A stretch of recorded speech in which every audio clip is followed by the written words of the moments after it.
An attorney. My client is Ashley Rice. We're dealing with the second resolution. The board did hear and deliberate on this earlier this year or the end of last year, and there was an 8-0 vote against the request. I would submit a few different or additional comments which hopefully would cause the board to reconsider. Of the 7 items that were raised, 2 that were discussed, 2 were met. The others, whether it's met or not, deal with the form, the phraseology of the ordinance, and I can discuss that with the board members, but I don't want to use up all the time there.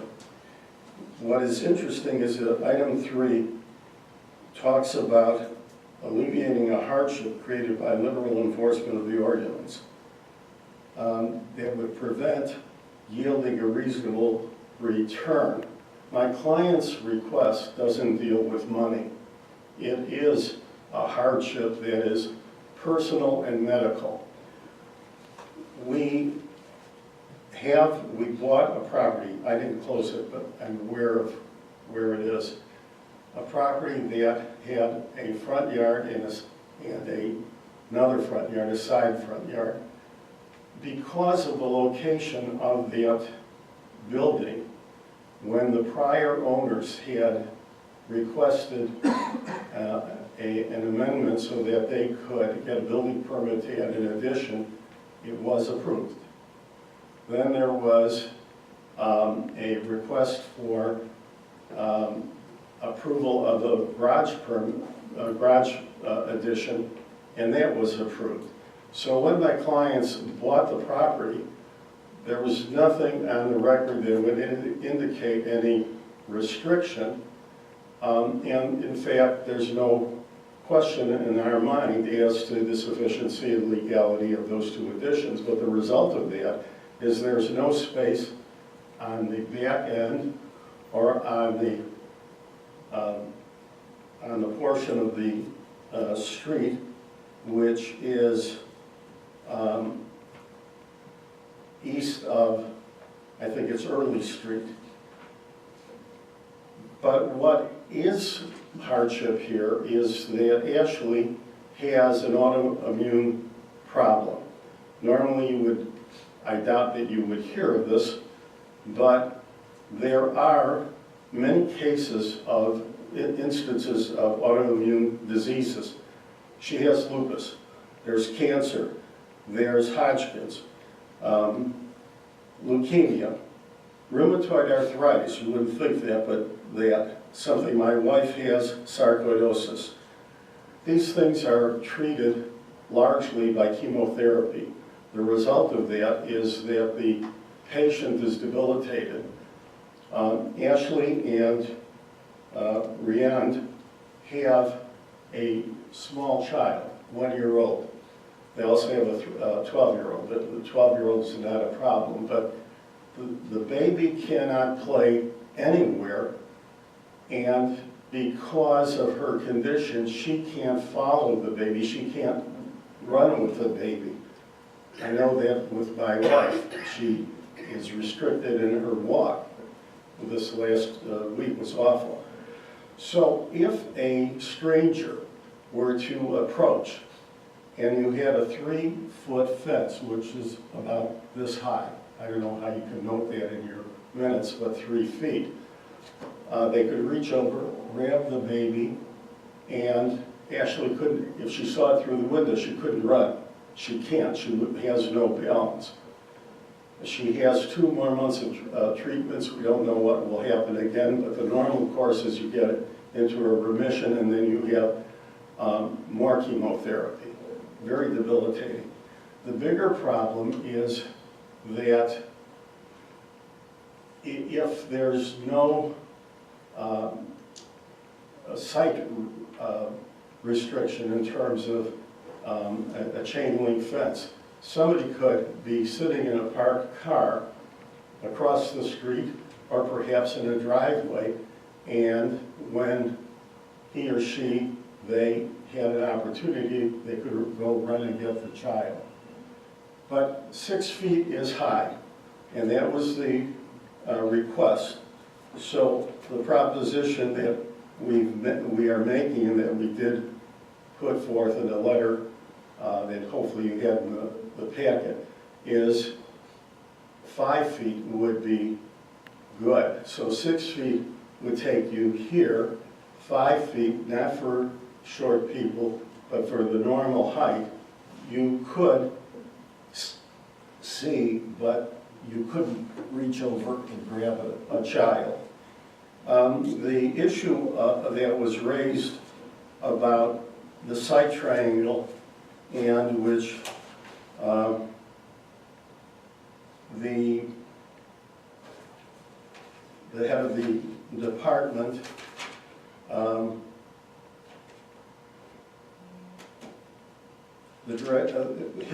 Hildy Kingman had suggested, we would agree to that.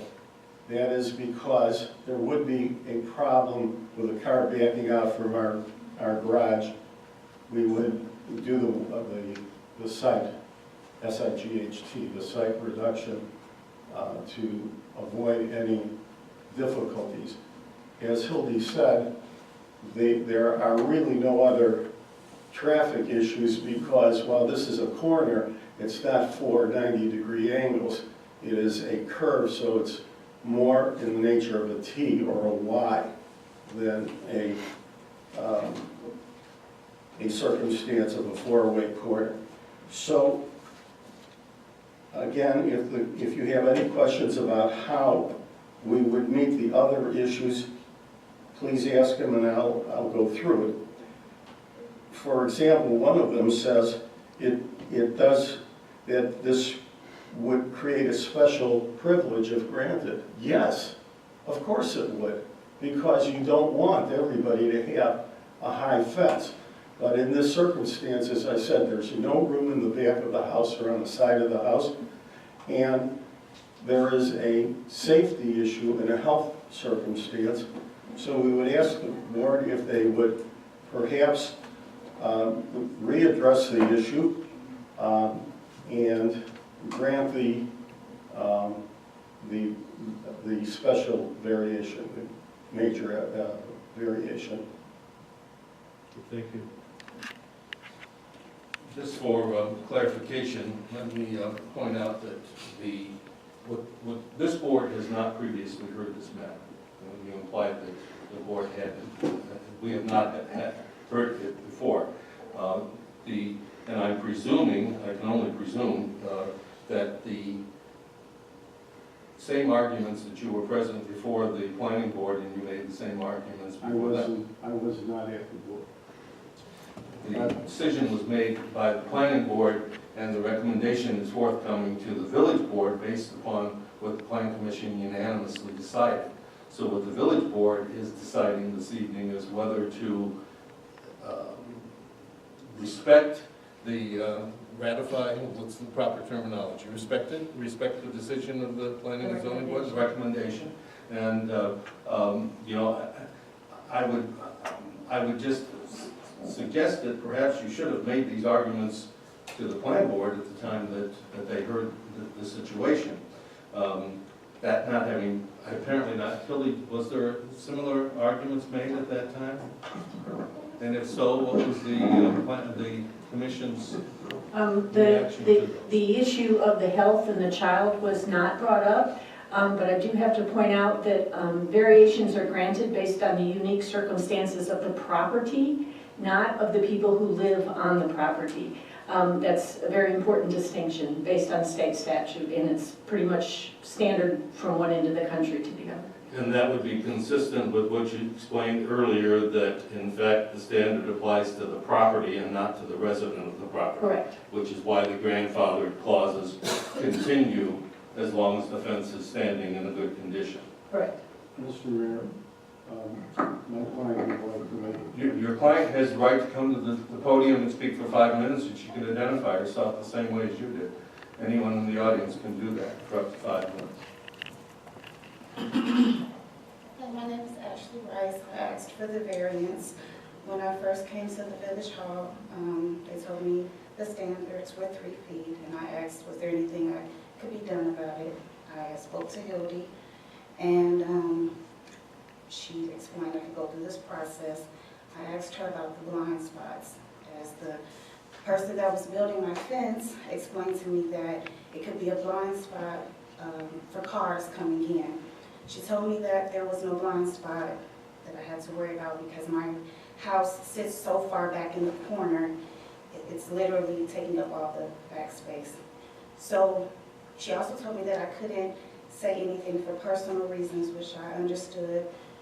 So I did research and I prepared to come to the board meeting myself, and I explained to them that I felt that my house was unique because it sits back very far from the house, even further than the standards require, and it's almost on an angle.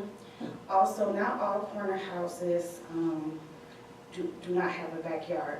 Most of the houses in my area, even if they are corner, they still have backyard and privacy space and some security.